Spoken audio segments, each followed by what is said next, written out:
तो चलिए आज एक बहुत ही दिलचस्प होम्योपैथिक रेमेडी हेलोनियस डायोका की दुनिया में चलते हैं। ये सिर्फ एक पौधा नहीं है, बल्कि इसमें मिथक, विज्ञान और मनोविज्ञान सब कुछ एक साथ घुला मिला है। आइए इसकी कहानी को परत दर परत खोलते हैं। एक यूनिकॉर्न, शैतान और एक पोकेमॉन। सोचिए जरा, इन तीनों में क्या कॉमन हो सकता है? सुनने में थोड़ा अजीब लगता है ना?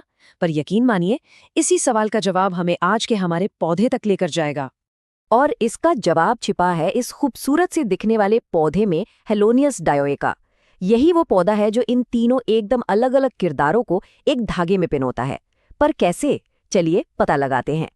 इस पौधे की पहेली तो इसके नामों से ही शुरू हो जाती है। फॉल्स यूनिकॉर्न, डेविल्स बिट, फेरी वैंड। ये नाम किसी जड़ी बूटी के कम और किसी फैंटेसी नोवेल के कैरेक्टर्स के ज्यादा लगते हैं। भाई ऐसा क्या है इस पौधे में कि इसे इतने सारे ड्रामेटिक नाम मिले? तो सबसे पहले इसके नामों के पीछे छिपे मिथकों, जादू और लोक कथाओं की दुनिया में झांकते हैं, क्योंकि हर नाम के पीछे एक कहानी है जो हमें इसके गुणों के बारे में कुछ न कुछ जरूर बताती है। एक बहुत पुरानी हर्बल कहानी है कि इस पौधे में ना कमाल की हीलिंग पावर थी। शैतान को इसकी ताकत से जलन हुई तो वो गुस्से में आया और उसने इसकी शक्ति कम करने के लिए इसकी जड़ का एक हिस्सा काट खाया। और बस इसी कहानी से इसका नाम पड़ गया डेविल्स बिट। और मजे की बात तो ये है कि अगर आप इस पौधे की जड़ को ध्यान से देखेंगे तो वो सच में ऐसी लगती है जैसे किसी ने उसे काट लिया हो। है ना कमाल? ये एक बेहतरीन उदाहरण है कि कैसे कुदरत लोक कथाओं को जन्म देती है। इसका एक और नाम है फेरी वॉन्ड, यानी परी की छड़ी। ये नाम इसे मिला इसके पतले सुंदर फूलों वाले तने की वजह से, जो बिल्कुल किसी जादुई छड़ी जैसा लगता है। ऊपर से ये अक्सर ऐसी नम और जंगली जगहों पर उगता था जिन्हें परियों का घर माना जाता था, तो बस ये नाम और पक्का हो गया। जरा इसके फूलों वाले तने की नाजुकी और सुंदरता तो देखिए। इसे देखकर ये समझना बिल्कुल भी मुश्किल नहीं है कि क्यों पुराने जमाने में लोगों को ये किसी परी की जादुई छड़ी जैसा लगता होगा। लेकिन इसका जो सबसे कॉमन नाम है फॉल्स यूनिकॉर्न, वो असल में एक कंफ्यूजन से पैदा हुआ। देखिए, एक और पौधा है जिसका नाम है ट्रू यूनिकॉर्न रूट। क्योंकि ये दोनों पौधे दिखने में और इस्तेमाल में काफी मिलते जुलते थे, तो हर्बलिस्ट्स ने उन्हें पहचानने के लिए एक को ट्रू और दूसरे को फॉल्स कहना शुरू कर दिया। तो मिथकों की दुनिया से निकलकर अब जरा साइंस की तरफ चलते हैं, क्योंकि इस पौधे की पहचान को लेकर वैज्ञानिकों के बीच भी एक बड़ा कन्फ्यूजन था। क्या ये लिली परिवार का सदस्य है या कुछ और? देखिए, पहले हेलोनियस को लिली यानी लिलिएसी परिवार का हिस्सा माना जाता था, लेकिन अब मॉडर्न साइंस ने इसे मिलैंथिएसी परिवार में रख दिया है। ऐसा क्यों? क्योंकि जैसा आप इस टेबल में देख सकते हैं, मिलैंथिएसी परिवार के पौधों में वेराट्रम जैसे बहुत ही शक्तिशाली और यहाँ तक के जहरीले केमिकल कंपाउंड्स यानी एल्कलॉइड्स होते हैं। और हेलोनियस की जो केमिकल बनावट है वो लिली से ज्यादा इन पौधों से मिलती जुलती है।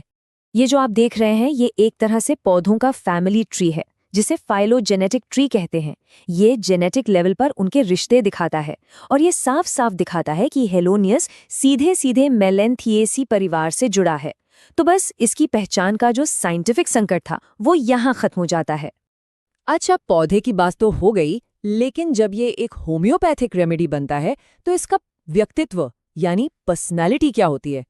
इसका जो सेंट्रल थीम है वो है आत्म मूल्य का पतन, मतलब अपनी ही नजरों में अपनी कीमत खो देना।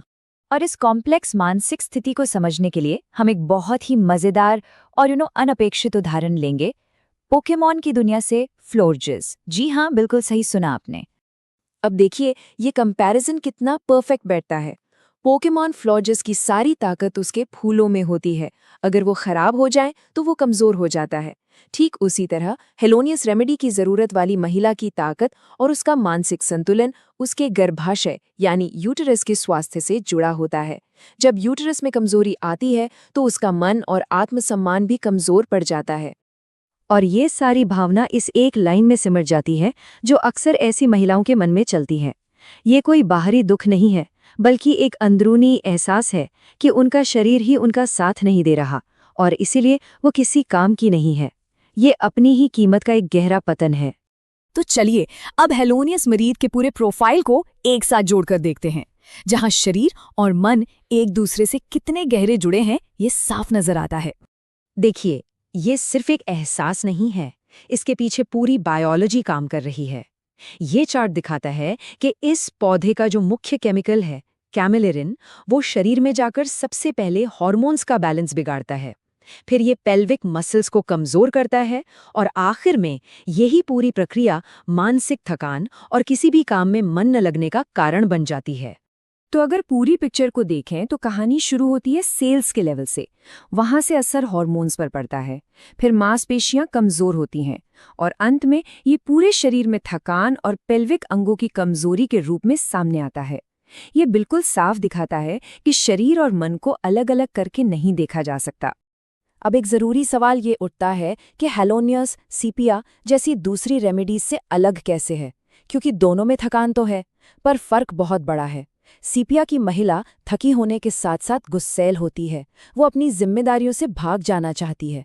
वहीं हेलोनियस की महिला बेकार महसूस करती है और इस एहसास से बचने के लिए वो खुद को लगातार किसी न किसी काम में बिजी रखती है।